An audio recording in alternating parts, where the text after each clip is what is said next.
ક્યારે વિચાર્યું છે કે આપણા ખિસ્સામાં પડેલો એક સામાન્ય નાનકડો સિક્કો પણ સદીઓ જૂની વાર્તાઓનો ખજાનો હોઈ શકે છે? આજે આપણે ગુજરાતના ઇતિહાસના પાના ઉથલાવીશું, પણ કોઈ પુસ્તકથી નહીં, પણ સદીઓ જૂના સિક્કાઓની ખનખનાહટથી. તો ચાલો ગુજરાતના સિક્કાઓની આ અદ્ભુત ઐતિહાસિક સફર પર નીકળીએ. જરા કલ્પના તો કરો કે કોઈ સિક્કો બોલી શકે તો? એ માત્ર લેવડ-દેવડનો એક સાધન નથી. એ તો ઇતિહાસનો જીવતો જાગતો સાક્ષી છે. એના પરની દરેક છાપ, દરેક નિશાન, દરેક અક્ષર એ સમયના શક્તિશાળી રાજ્યો, એમની કલા અને સંસ્કૃતિની આખી કહાણી કહી જાય છે. અને ગુજરાતના કિસ્સામાં તો અહીં મળેલા સિક્કાઓ નાના નાના ટાઈમ કેપ્સ્યુલ્સ જેવા છે. દરેક સિક્કો એક અલગ જમાનાની બારી ખોલે છે, જે આપણને તે સમયના શાસન, વેપાર અને સમાજની એક ઝલક આપે છે. તો તૈયાર છો? ચાલો આ બારીઓમાંથી એક પછી એક ડોક્યુ કરીએ. તો આપણી આ સફરની શરૂઆત થાય છે પશ્ચિમી ક્ષત્રપોના સમયથી. આ એ શાસકો હતા જેમણે ગુજરાત પર સૌથી લાંબો સમય રાજ કર્યો અને ભારતીય સિક્કાઓના ઇતિહાસમાં એક એવી નવીનતા આણી જેણે ખરેખર ઇતિહાસ લખવાની રીત જ બદલી નાખી. એમના ચાંદીના સિક્કા ખૂબ જ ખાસ હતા. એક બાજુ રાજાનો ચહેરો, તો બીજી બાજુ પર્વત, નદી અને ચંદ્ર જેવા પ્રતીકો. પણ સૌથી રસપ્રદ વાત તો એના પર લખેલી લિપિ છે. બ્રાહ્મી અને ગ્રીક બંને લિપિ એક જ સિક્કા પર. આ સીધો પુરાવો છે કે એ જમાનામાં ગુજરાતના બંદરો રોમ અને ગ્રીસ સાથેના વેપારથી કેટલા ધમધમતા હશે. પણ ક્ષત્રપોનું સૌથી મોટું યોગદાન શું હતું ખબર છે? એમણે પોતાના સિક્કાઓ પર તારીખ લખાવી, એટલે કે પોતાના શાસનનું વર્ષ અંકિત કરાવ્યું. આ એક નાનકડી લાગતી વાત ઇતિહાસકારો માટે એક વરદાન સાબિત થઈ. એનાથી રાજાઓનો શાસનકાળ એકદમ ચોકસાઈથી ગણવો શક્ય બન્યો. ક્ષત્રપો પછી ગુજરાતમાં ગુપ્ત સામ્રાજ્યનો દબદબો વધ્યો. હવે જ્યારે મહાન સમ્રાટ ચંદ્રગુપ્ત બીજાએ ક્ષત્રપોને હરાવ્યા, ત્યારે એમને થયું કે આ જીતને ઇતિહાસમાં અમર કરવી જોઈએ. તો એમણે શું કર્યું? એક ખાસ સિક્કો બહાર પાડ્યો. આ છે વ્યાઘ્ર શૈલીનો સિક્કો, જેમાં રાજાને વાઘનો શિકાર કરતો બતાવાયો છે. આનો મતલબ સાફ હતો. સિક્કા માત્ર વેપાર માટે નહીં, પણ પોતાની તાકાત અને જીતનો પ્રચાર કરવા માટે પણ હતા. ચલો હવે આગળ વધીએ ગુજરાતના સુવર્ણ યુગમાં, એટલે કે સોલંકી કાળમાં. અહીં એક એવો સિક્કો ચલણમાં આવ્યો જેનું નામ સાંભળીને જ નવાઈ લાગે, અને એની પાછળની કહાણી તો એનાથી પણ વધારે મજેદાર છે. તો આ ગધૈયા સિક્કાની વાત એમ છે કે શરૂઆતમાં એના પર અગ્નિની વેદીનું એકદમ પવિત્ર ચિહ્ન હતું. પણ થયું એવું કે સમય જતાં વારંવાર સિક્કા બનતા ગયા, વપરાતા ગયા અને ઘસાતા ગયા. પેલી મૂળ ડિઝાઇન ધીમે ધીમે અસ્પષ્ટ થઈ ગઈ, અને પછી તો લોકોને એ ઘસાયેલો આકાર ગધેડાના માથા જેવો લાગવા માંડ્યો. બસ પડી ગયું નામ ગધૈયા. કેવી મજાની વાત છે નહીં?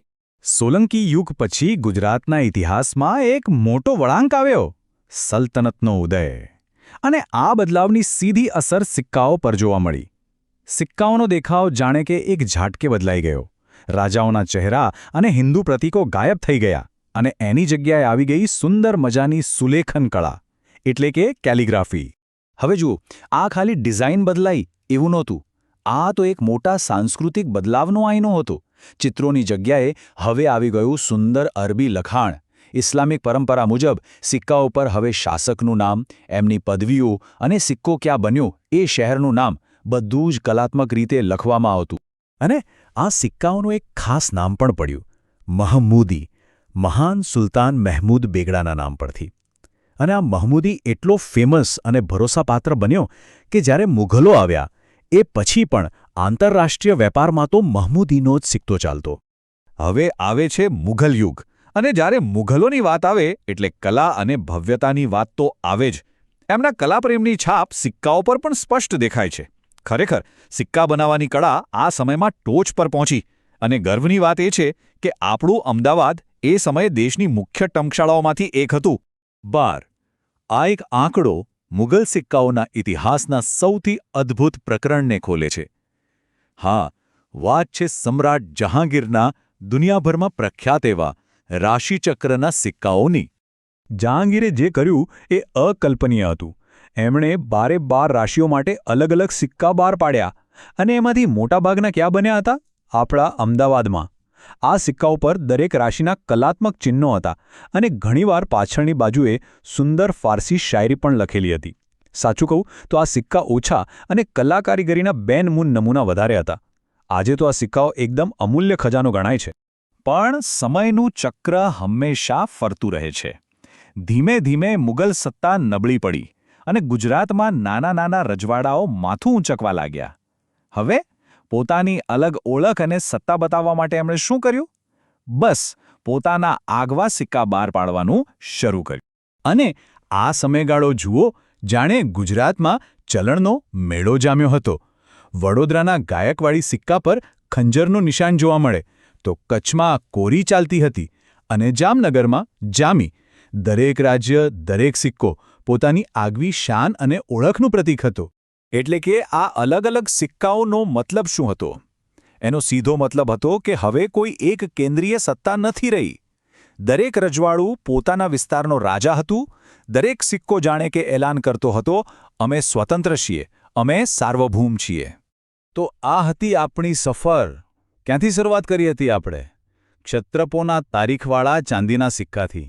ત્યાંથી આપણે ગધૈયા સિક્કાની મજેદાર વાર્તા સાંભળી, પછી સલ્તનતની સુંદર સુલેખન કળા જોઈ, અને છેલ્લે મુગલોના કાવ્યાત્મક સોનાના સિક્કા સુધી પહોંચ્યા. સાચે જ ગુજરાતના સિક્કાઓ આ પ્રદેશના ઇતિહાસનો જીવતો જાગતો હરીસો છે. પણ જતા પહેલાં એક સવાલ મનમાં મૂકીને જઈએ. જે રીતે આ જૂના સિક્કાઓ આપણને આટલી બધી વાર્તાઓ કહી ગયા, શું આપણા આજના સિક્કા જે આપણા ગજવામાં પડ્યા છે, એ પણ આવનારી પેઢીઓ માટે કોઈક વાર્તા સાચવી રહ્યા હશે? હવે પછી જ્યારે હાથમાં કોઈ સિક્કો આવે તો એને જરા ધ્યાનથી જોજો. શું ખબર એ પણ કંઈ કહેવા માંગતો હોય.